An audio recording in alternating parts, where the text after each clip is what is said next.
Bienvenidos a un nuevo episodio de Voces Med13L, el podcast de nuestra asociación donde damos voz a temas de interés para las familias Med13L. Hoy tenemos el honor de contar con Nunci Rodríguez Solano, madre de Sira, una niña con Med13L y una incansable activista que ha llevado la voz de nuestra comunidad a los medios de comunicación locales. Nunci, gracias por estar aquí con nosotros. ¿Qué tal? ¿Cómo estás? Muy bien. Vamos a hablar primero un poquito sobre tu historia antes de centrarnos en tu faceta como activista. Pues cuéntanos sobre ti, a qué te dedicas, un poco quién eres, cuáles son tus pasiones. Bueno, a ver, yo pues soy de Mallorca y soy esteticien, lo que ahora mismo no estoy trabajando. Me pedí una baja para cuidado de Sira, que parece que no va a acabar nunca y cada vez digo, va, el año que viene me pongo a trabajar y no. Y siempre pasa algo y no. Y bueno, mis aficiones, pues pocas tengo porque son mis hijos, estoy siempre súper pendiente de todos ellos. Muy bien.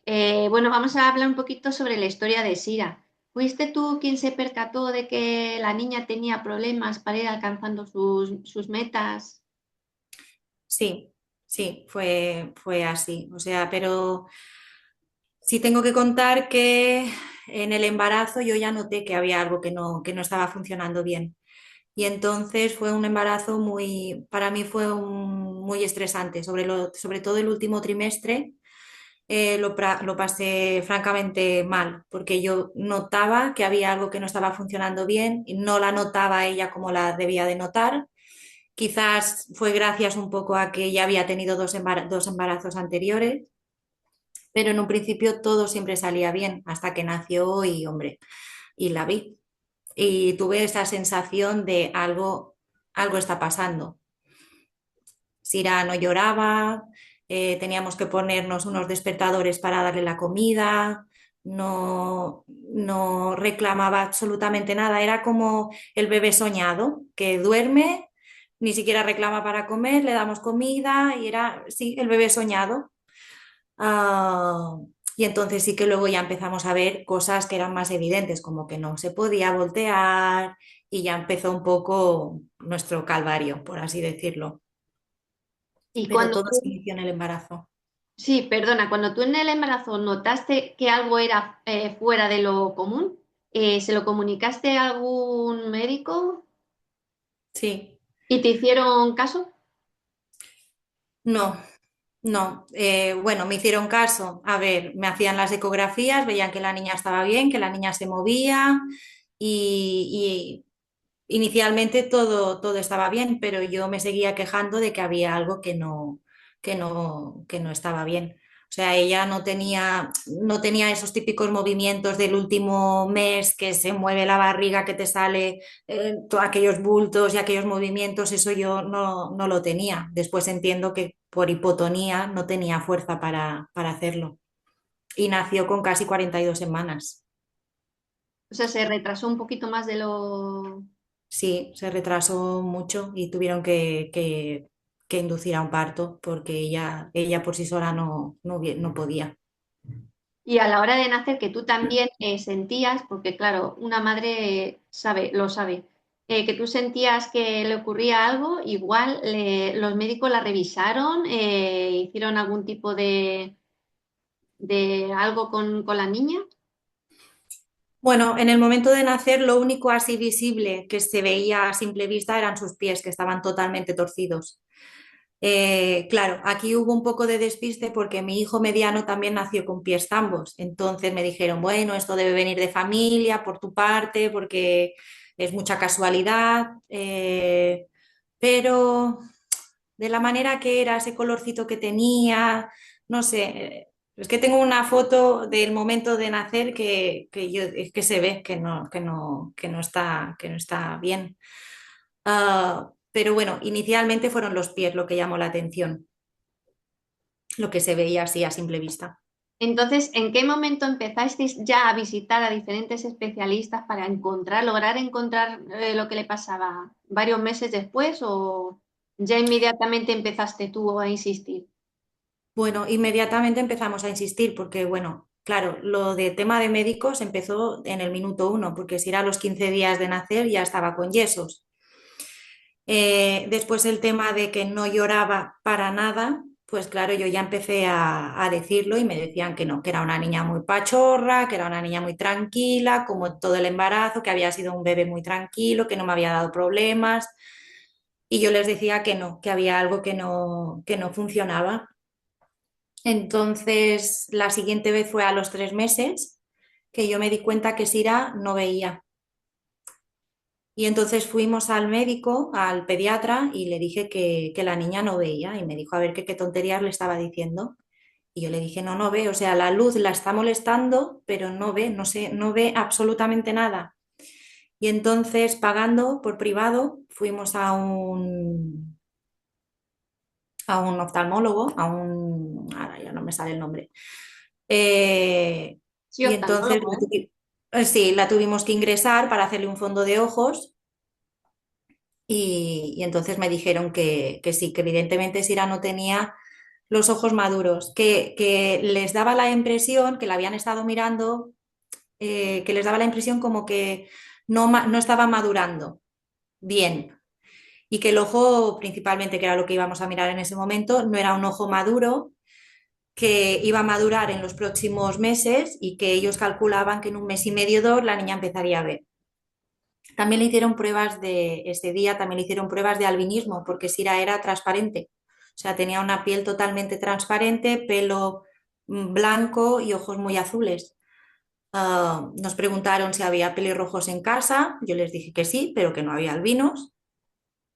Y, y bueno, y eso fue el inicio, diríamos, un poco.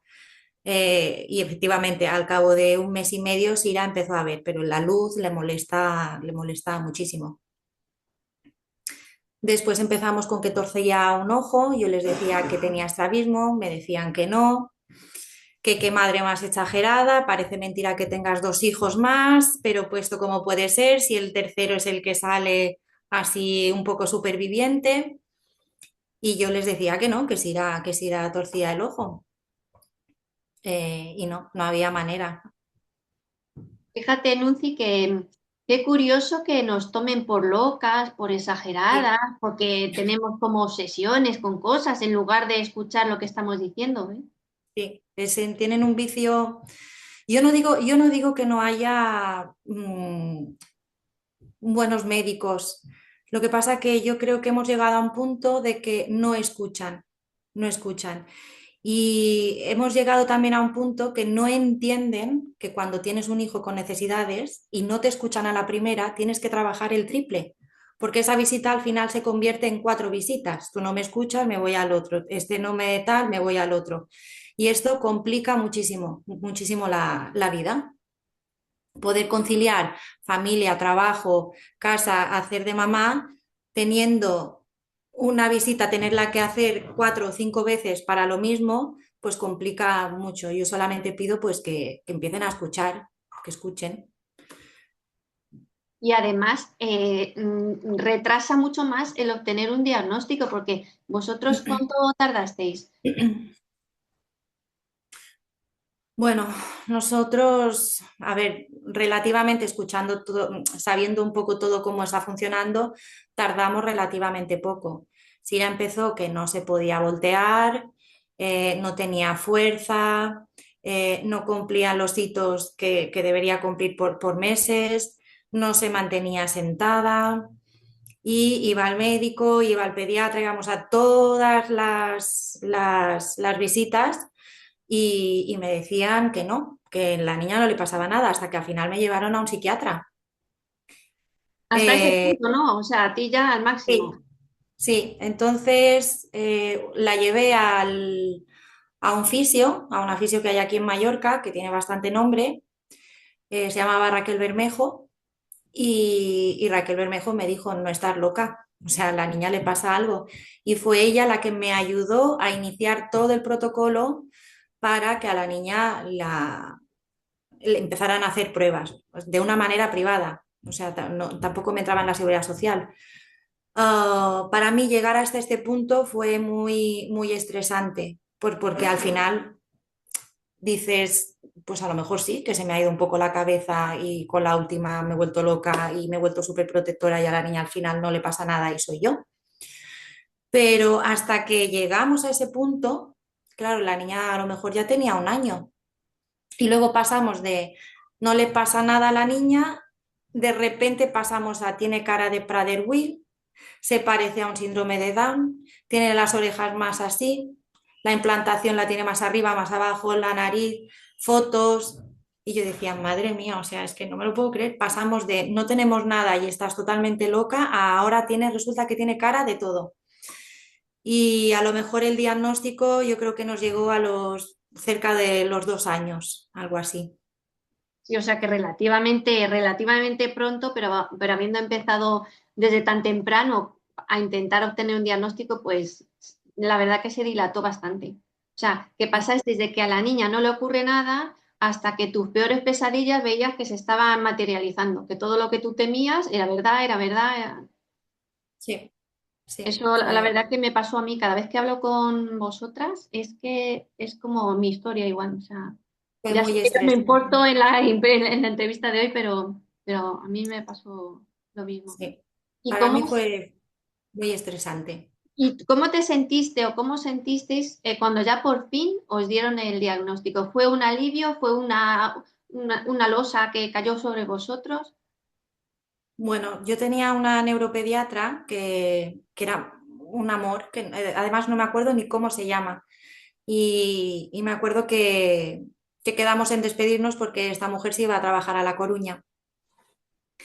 Y habíamos quedado para despedirnos, para decirnos adiós. Y entonces el día que fui me dijo, mira, en la despedida te voy a poder decir qué le pasa a tu hija. Es que lo recuerdo y se me pone aquí como un nudo. Eh, claro, cuando me lo dijo, al momento sentí un alivio tan tan grande, pero es que tampoco podía reaccionar demasiado porque era alivio lo que yo sentía, era decir, vale, no estoy mal de la cabeza, he tenido razón desde el último trimestre de embarazo.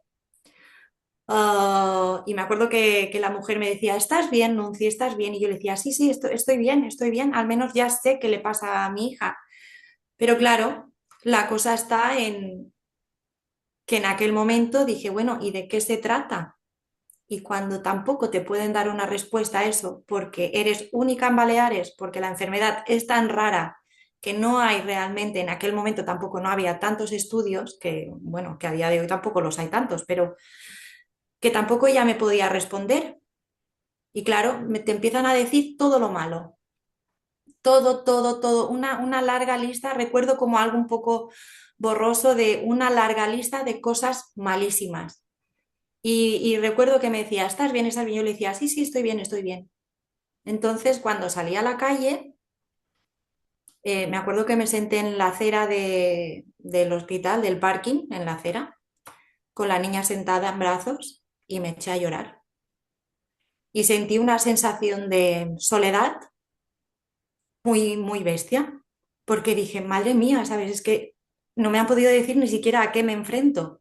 Tampoco me han podido decir cuál es su esperanza de vida, porque no saben qué esperanza de vida hay. Entonces, claro, iba sola con Sira porque yo me iba a despedir de esta doctora, pero fue una mezcla esa, de sensación de alivio y de sensación de soledad y de sentirme, sí, sola, muy, fue muy bestia. Incluso ahora cuando lo pienso se me remueve mucho todo. Y bueno, pues a partir de ahí, a trabajar. ¿Empezasteis a indagar para buscar información o encontrar otras asociaciones, personas? Bueno, pues al llegar a casa me puse como una loca. Yo creo que perdí, en algún momento yo creo que perdí eh, un poco la cabeza, porque lo primero que haces es buscar en internet qué es M13L, en qué consiste el M13L y qué hay. Ah, y entonces encontré un grupo de Facebook en Estados Unidos y entonces ahí fue cuando inicié un poco una lucha personal de encontrar familias españolas. Era cada día dedicarle horas y horas y horas y horas en internet buscando a familias, haciendo peticiones. Um, Fue como una locura. Es que a veces lo pienso y digo, no sé ni cómo pude. Y fue cuando encontré la primera persona, para mí fue Ana, que vive en La Coruña, que aquello fue casi casi un acoso. Yo a veces lo pienso y digo, acosé a aquella mujer. Pero claro, la encontré al cabo de un año. No fue tampoco una cosa inmediata. Éramos tan pocos. ¿La encontraste en alguna página de Facebook, por La ejemplo? encontré creo que fue en la página de Facebook del METRECL de Estados Unidos. Sí, ahí la encontré.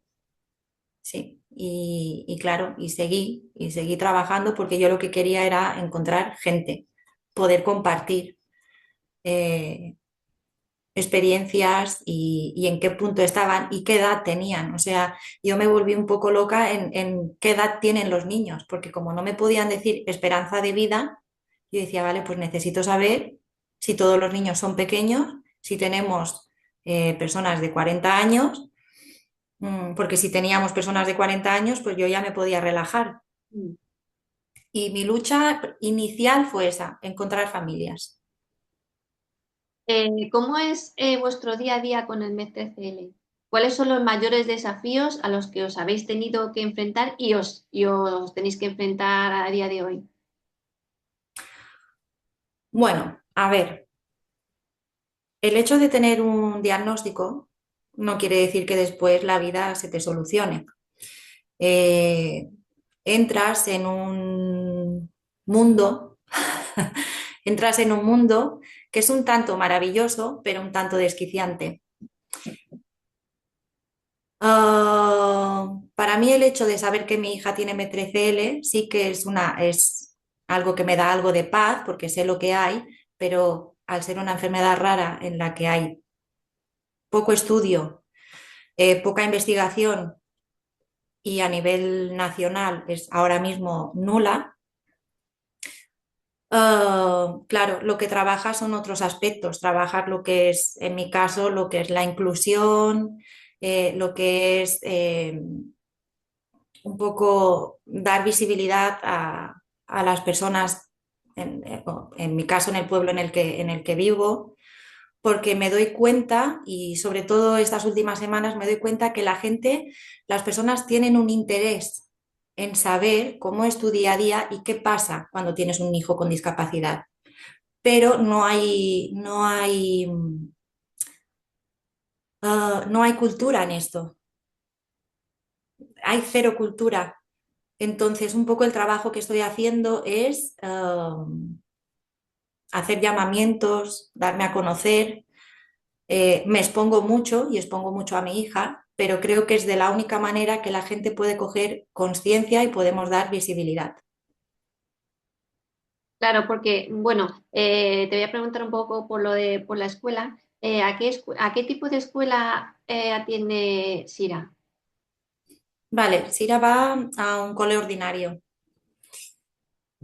Hasta ahora íbamos al colegio del puerto, el puerto de Sóller, donde vivo, y en un principio la verdad que todo estaba bien. Lo que pasa que ya nos habían avisado de que una vez que empezásemos primero de primaria, las cosas cambiarían mucho, que empezaban a recortar, que ya no había como la misma sensibilidad y bueno, pues fue así, fue así. Entonces, bueno, la cambiamos de cole este año, que va al pueblo donde estamos. Y bueno, sigo con los mismos problemas. O sea, yo voy a educación y me peleo con ellos. Por ejemplo, el año pasado, que salimos en medios de comunicación porque no nos ponían una T, que es una T, yo la defino siempre como una mamá. Sí que es verdad que no es una persona especialista en estar con niños, pero es una persona que ayuda mucho a interactuar. eh, para mí es algo esencial. Siempre tiene que haber alguien en un aula cuando hay un niño con necesidades. Pues nos recordaron esto y ese año no tuvimos. Entonces salieron los de educación diciendo que este año en cada centro escolar pondrían una T.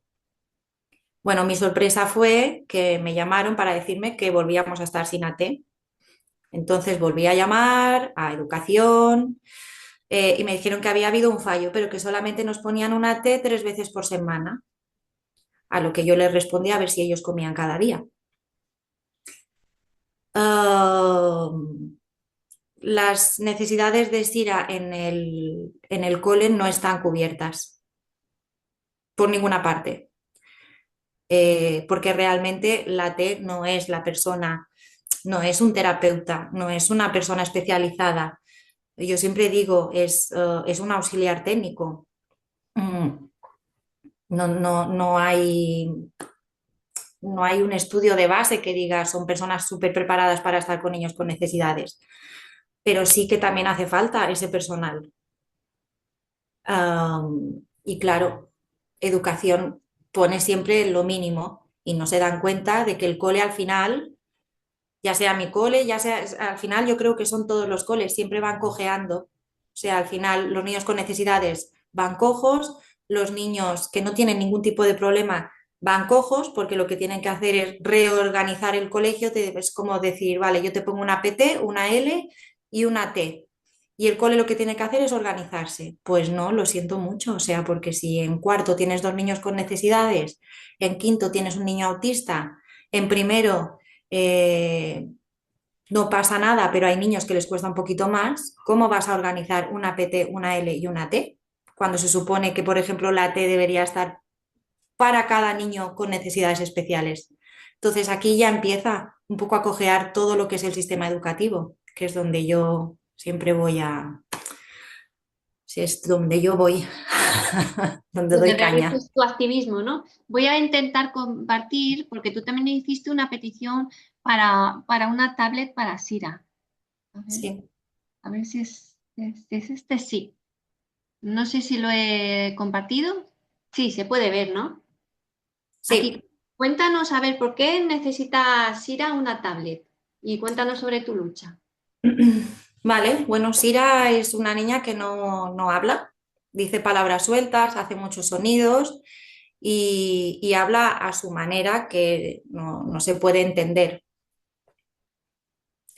Por suerte o por desgracia, yo entiendo todo lo que ella me dice o todo lo que ella quiere, pero en la calle no la puede entender nadie. Entonces ella nunca puede tener una iniciativa en un parque de querer jugar con alguien, no puede tener iniciativa nunca alguna.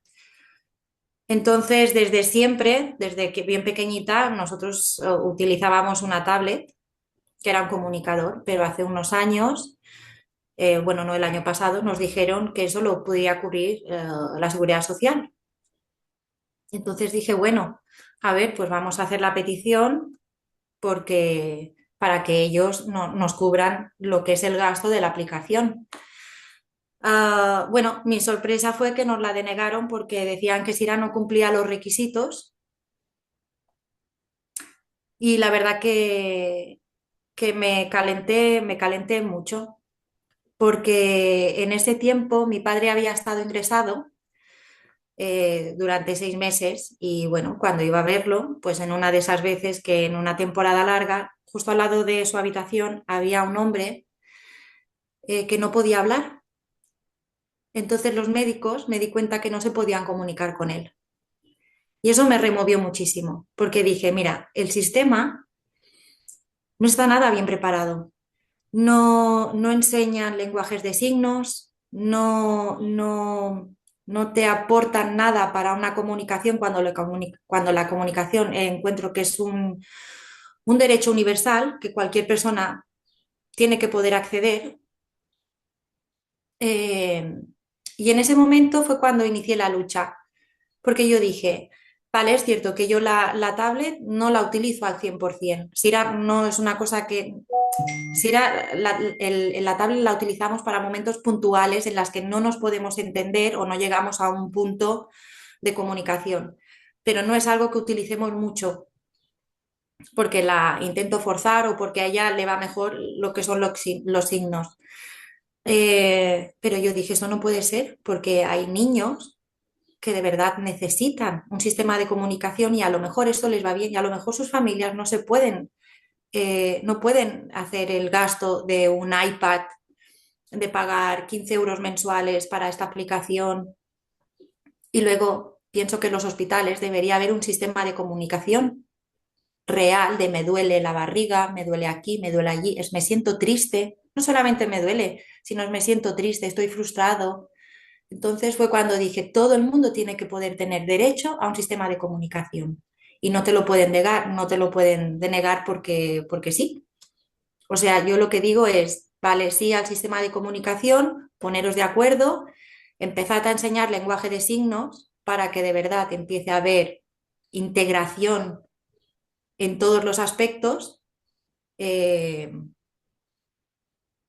es que creo que es fundamental. Y fue un poco aquí con por qué inicié lo de la recogida de firmas. Por qué Sira, a pesar de que no puede hablar, no entra o no entraba en los supuestos en los que le concederían la tablet? Porque para entrar o sea, para que la sanidad te ceda un sistema de comunicación como el iPad, tienes que tener tiene que ser visual, o sea, tienes que tener ahora no me sale el nombre, ay, ahora me he quedado en blanco. Eh, o sea, que no puedes acceder ni siquiera a nada, tiene que ser un sistema de comunicación solamente visual.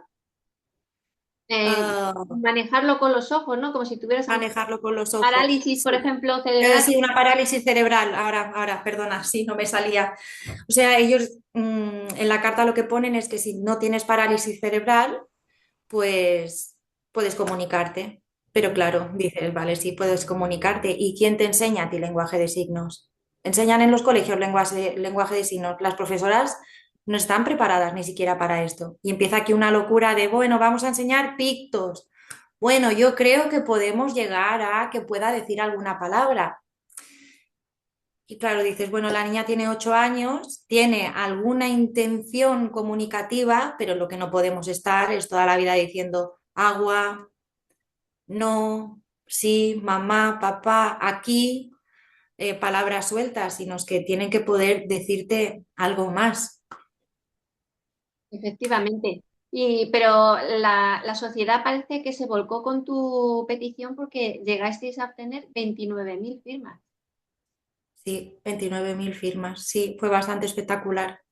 No me esperaba, no me esperaba una reacción tampoco tan bestia porque, bueno, donde vivo somos 14.000 habitantes. O sea, yo me esperaba la mitad de los habitantes que somos y fueron 29.000 firmas. Que, bueno, que ahora tengo que parar y ya hemos hecho la carta para pasarla por registro y a ver si atienden a algo, O si sea que escuchan. todavía sigue en proceso todavía la tablet. Estáis costeándolo de vuestro bolsillo, ¿no? Vamos a decir, todavía seguís sin tener la tablet. Sí, sí, o sea, todavía la estamos costeando nosotros. Sí, Si no fuera por sí, eso, la niña no se podría comunicar nada más que agua, sí, ¿no? No podría decir nada más, ¿no? exacto, sí, sí, muy poca cosa. Pero ya te digo, es difícil porque a Sira la entiendo. O sea, sé por una mirada o por algún gesto o por una entonación, es increíble, pero es así, sé lo que me quiere decir. Lo que pasa que sí que hay momentos complicados en los que, por ejemplo, lleva un par de semanas que no quiere ir al cole y para sacar el tema de a ver qué pasa, por qué no quieres ir al cole, es muy difícil porque ellos no te pueden expresar, me siento mal o no sé, a lo mejor son tonterías de me siento mal o hoy me han mirado mal o hoy me he enfadado con, yo qué sé, con tal persona, pues claro, todo eso no lo pueden expresar, o sea, ella ya me puede mirar, ya me puede hacer la entonación que quiera, que yo aquí no llego. Y tampoco llega a la tablet, porque la tablet ahora mismo no la tengo preparada para eso. Ah, entonces, bueno, a veces es un poco una locura, un poco frustrante.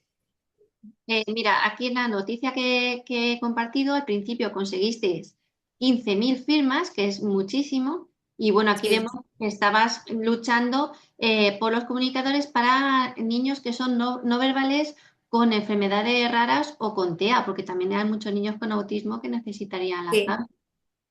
O sea, sí, tú iniciaste, empezaste tu activismo pues relacionado con la discapacidad, ¿no? En general, y luego sí. voy a compartir ahora otra pantalla cuando has empezado con tu activismo en relación al MES-3L. A ver.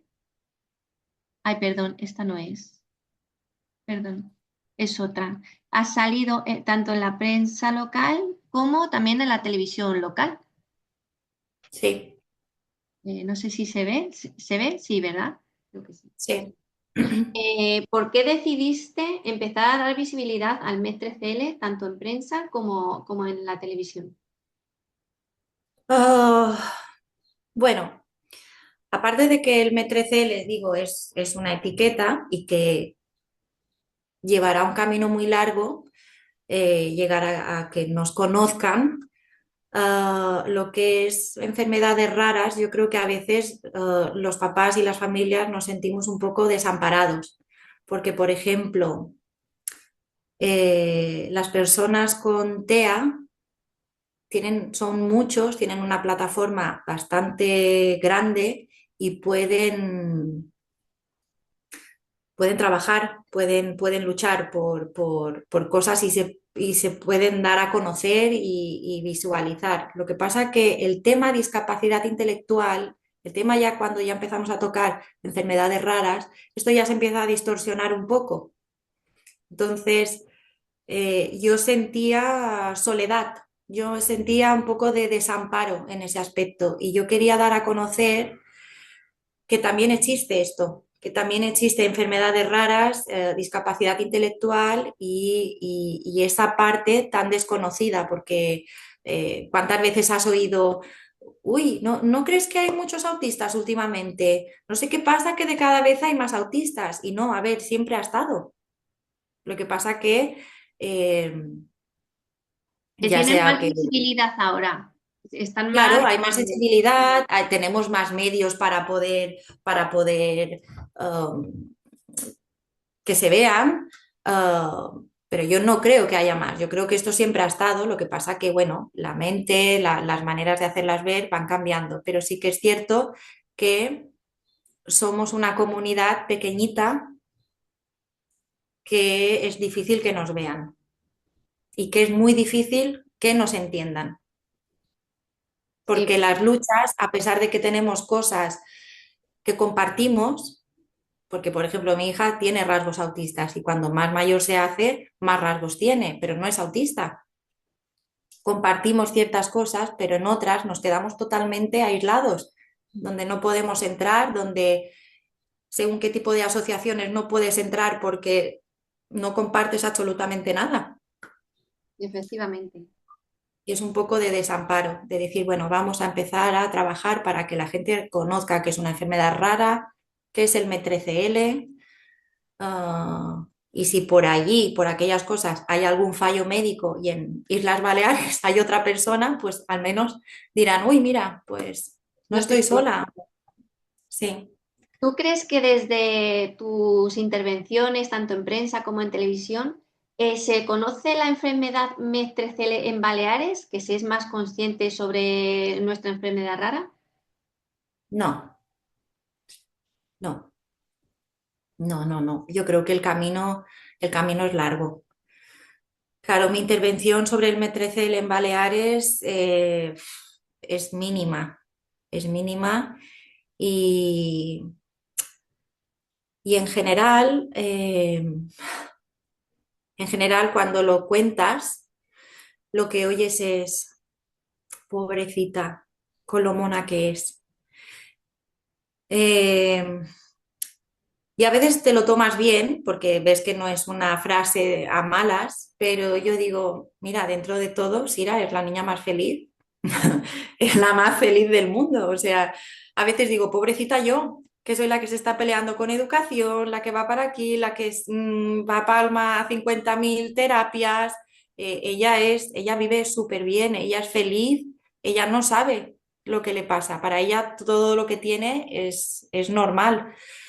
Ah, imagino yo que ella debe ver que no se puede comunicar con la facilidad con la que le gustaría, imagino yo, pero en general ella es una niña muy feliz. ¿Qué crees que deberíamos, qué falta por hacer para que el MED-3L sea más conocido en España? Pues mira, no lo sé. Deberíamos trabajar mucho. O sea, yo, al igual que una vez un familiar me dijo, pero ¿no crees que te estás exponiendo demasiado? Por una parte dices, sí, o sea, me expongo mucho y la niña, pues cuando sale a la calle, hombre, no la señalan, pero saben perfectamente que tiene una enfermedad rara y eso es exponer.